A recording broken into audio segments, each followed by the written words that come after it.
Willow Creek was a small, sleepy town nestled in the heart of rural America. It was a place where everyone knew everyone, and not much ever changed. But beneath the surface of its quaint streets and charming main shops, a darkness lurked. It started with small things. Pets would go missing, only to reappear days later with no explanation. Windows would shatter without cause, and strange noises echoed through the night. At first, the townsfolk dismissed it as the work of mischievous kids or old houses settling, but as the occurrences grew more frequent and bizarre, they began to suspect something was amiss. Local legend had it that Willow Creek was built on an ancient pagan burial ground. The group had been decimated by disease and war, leaving behind only whispers of their existence. Some said that the restless spirits still roamed the land, seeking justice or revenge. As the strange happenings escalated, a group of brave souls decided to investigate. They scourned the town's history, poring over dusty archives and talking to the elderly residents who remembered the old ways. Their research led them to an abandoned mill on the outskirts of town, where they discovered a hidden room deep beneath the dusty machinery. Inside, they found ancient artifacts and ritualistic symbols etched into the walls. It became clear that something sinister was at play. The townsfolk were being manipulated, their fears and anxieties exploited by an otherworldly force that fed on their terror. The missing pets and broken windows were mere pawns in its game. The group tried to warn the townsfolk, but they were met with skepticism and even hostility. It seemed that many were too afraid to confront the truth. One by one, the investigators began to vanish. Some said they were taken by the spirits themselves, while others whispered that they had stumbled upon a dark conspiracy within their own community. The remaining few who remained were forced to flee for their lives. As they drove away from Willow Creek in their cars, they caught glimpses of shadowy figures lurking in the darkness, eyes glowing like embers from hell. Years went by, and Willow Creek became a cautionary tale told around campfires. The town itself was abandoned, left to crumble into ruin, as if cursed by the very spirits it had ignored. But on certain nights, when the moon was full and the wind rustled through the empty streets, people would swear they heard whispers echoing through the abandoned buildings, whispers that sounded like a chilling chant. We will never forget. We will never forgive. We will never be silenced. And if you ever find yourself driving down those deserted roads with nothing but darkness ahead, listen closely for those whispers, for it might just be the warning. Get out while you still can.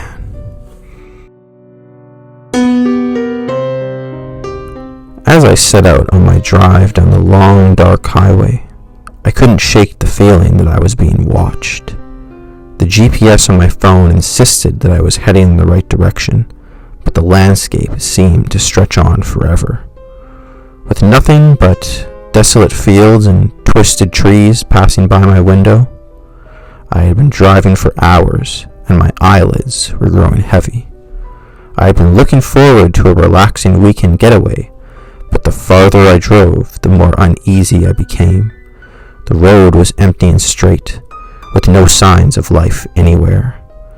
Suddenly, my headlights illuminated a figure standing in the middle of the road. My heart skipped a beat as I slammed on the brakes, sending my car into a halt just inches from the mysterious figure. As I sat there, frozen with fear, the figure didn't move. It was a woman, tall and gaunt, with long black hair whipping around her face in the wind. Her eyes seemed to bore into my soul, and I could feel a chill running down my spine. Slowly, she began to move towards me. I tried to start the car and drive away, but it wouldn't budge. The engine was dead, as if some unseen force was holding me back.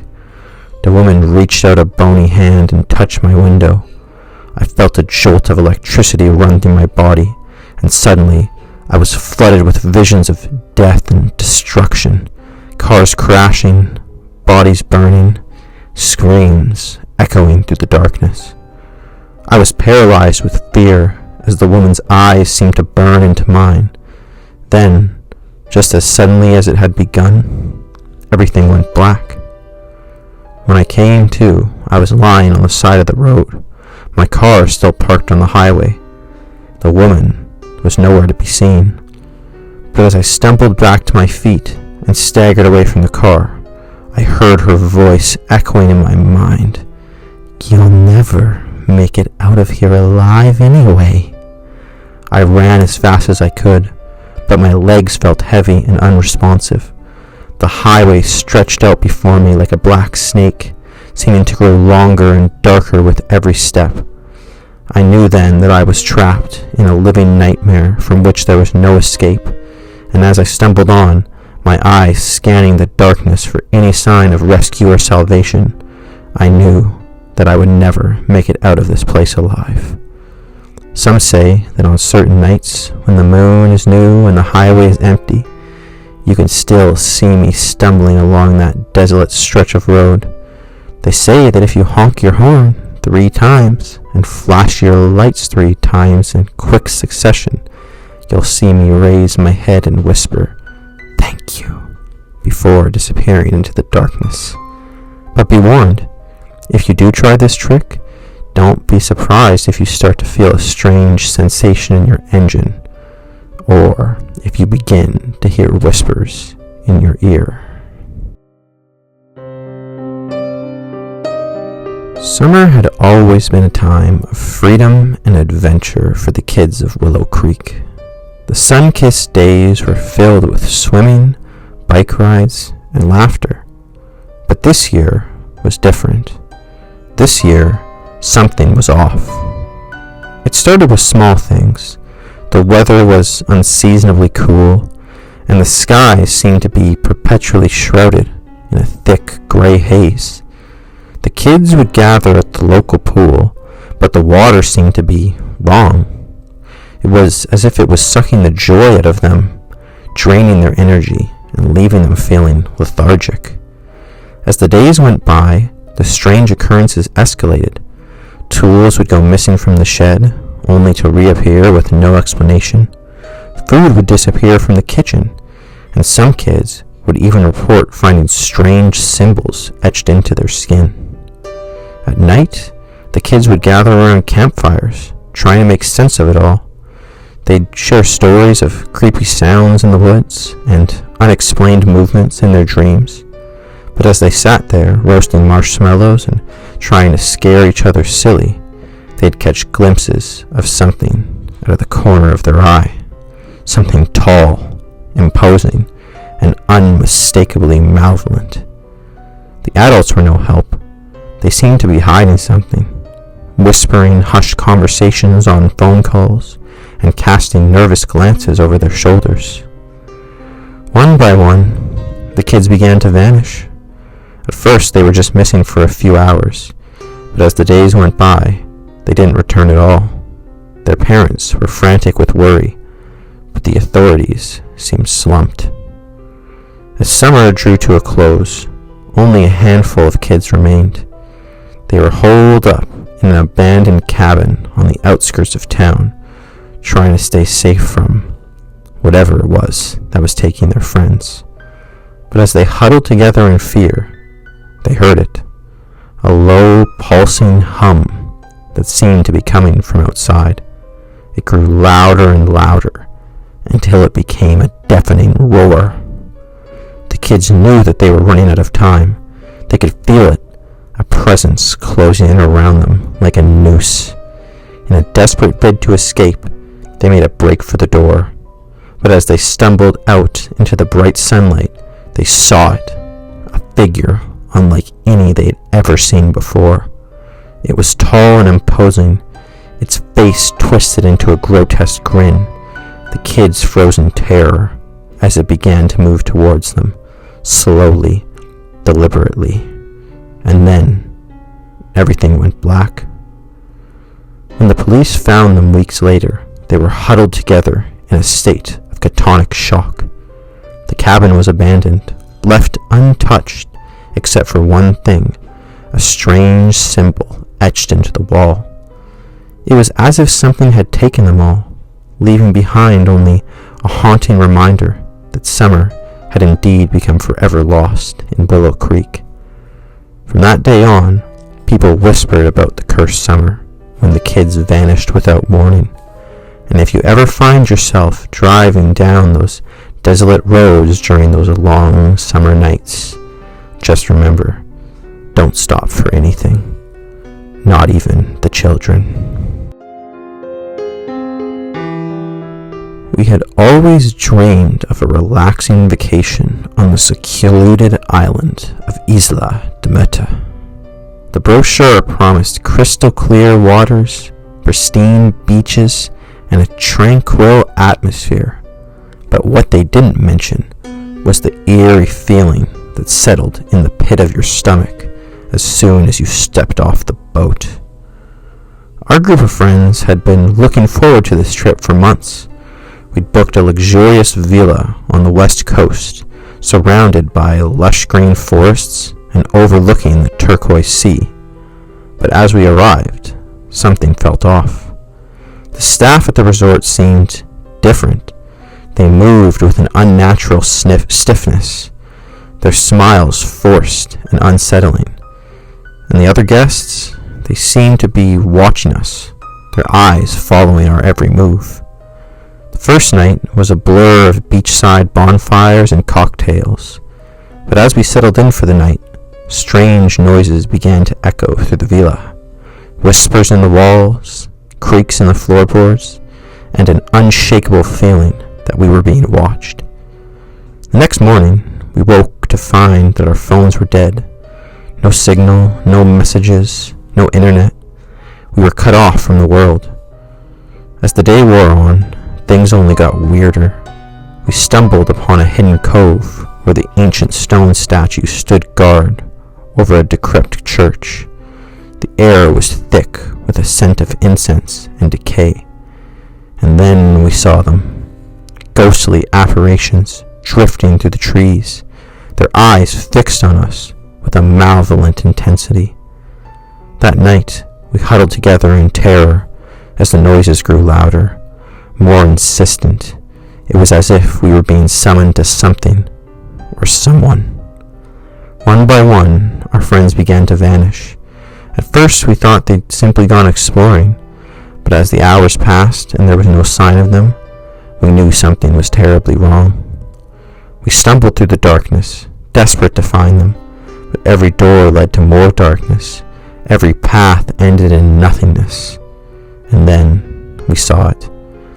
Figure standing atop a crumbling cliff, its eyes glowing with an otherworldly light. We tried to run, but our feet felt heavy, as if rooted to the spot, and then everything went black. When we came to, we were back in our villa, surrounded by our loved ones. But it was too late. The island had claimed us all.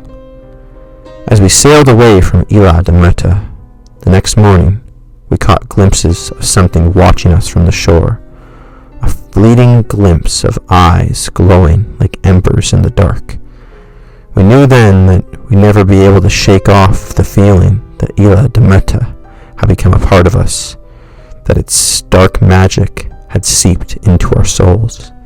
From that day on, whenever I closed my eyes at night, I'd see those glowing eyes staring back at me. I'd heard whispers about the Red Door restaurant, the exclusive supper club hidden behind a nondescript door in the city's oldest quarter. The rumor spoke of a menu that changed with the seasons and a chef who was rumored to have made a pact with the devil himself. My friends and I had always been curious, so we decided to take a chance and book a table. The evening began innocently enough. The Matilda Mathilde greeted us with a warm smile and led us to our table by the window. The room was dimly lit, with candles flickering on each table. The menu was unlike anything I'd ever seen. Each dish had a mysterious name, and the descriptions were vague, yet appetizing. We ordered blindly, trusting the chef's expertise. The food arrived, and we dug in quickly. Each bite was a revelation, flavors bursting on my tongue, textures that defied explanation. But as we ate, we began to notice strange occurrences. The shadows seemed to move on their own, and the candles flickered in sync with our laughter. Our conversation turned to rumors about the chef. Had he really made a pact with the devil? Were these dishes cursed? We laughed it off as mere superstition until the main course arrived. The braised beef of the damned was presented with a flourish.